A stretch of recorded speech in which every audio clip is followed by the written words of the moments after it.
Hello, people.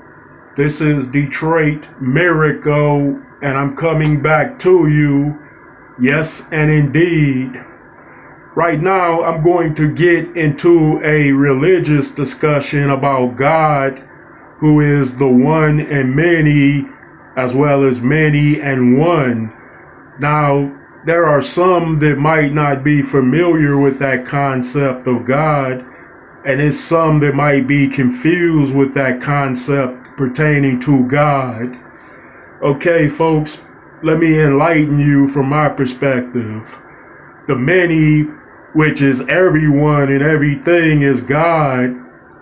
That means all living creature kind, things, beings, and everything else. So that's another way to interpret the many. Now, the one might be interpreted as something symbolic entirely, like the one presence of good, the righteousness, moralities accumulated in all things, beings, persons, and individuals, all the sentiments, all of that. So it's more than just God being many in the fleshly sense, but rather he's a type of many pertaining to all sentiment, love, caring, sharing, and righteousness, goodness sake, decency, cleanliness, and so forth.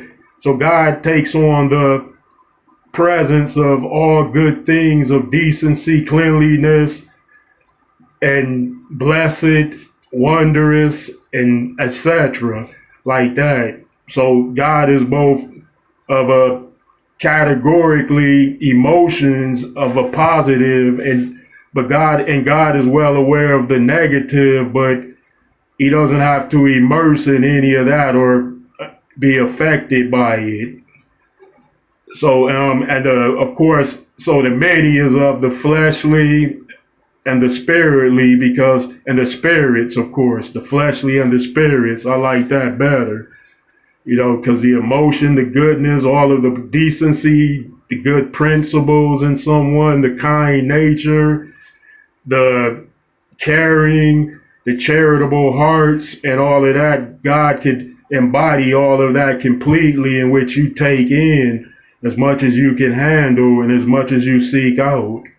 So that would be another way of looking at those emotions, and as well as the fleshly being that of everyone and everything, to say, so essentially God is the goodness in all things as well as all things entirely, but certainly it will close off the badness, or just say, you can look at it too as just say many parts working together.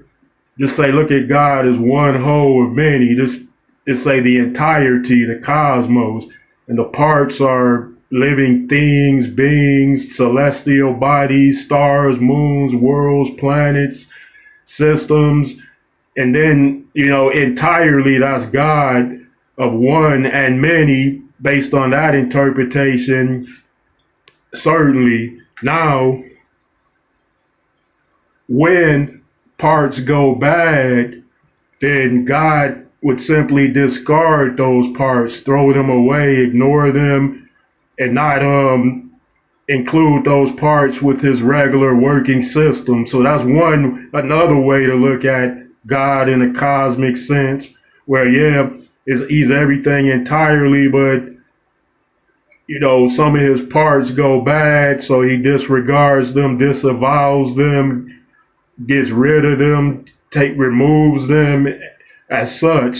So that's based on interpretation. That's another way of looking at God too, as a big body entirely of infinite parts, which is not a finite, rather. There's infinite, which is unlimited, and there is a finite, which is something set, which does end at a point. But God isn't finite, he's infinite, something of immensities. So you have to look at his system entirely consisting of infinite parts, and in those parts, there are people, persons, and things. And in those parts, of course, many of those are living beings, persons, and things. And certainly people that make bad choices, that might do bad, but nevertheless, they still are a part of the whole system entirely, which is of God and God. But when they go wrong, God, he devalues those particular people, persons, as parts that have essentially worn out or gone bad or have been damaged. So that's another way to see it in another way. But you put all those together, then you will get the true meaning and the true measure of God's power, presence, varieties, and whole. Okay, folks, thanks for tuning in for this discussion. Now, I'd appreciate it if you would give me those likes, comments, and please subscribe to my channel, Detroit Miracle.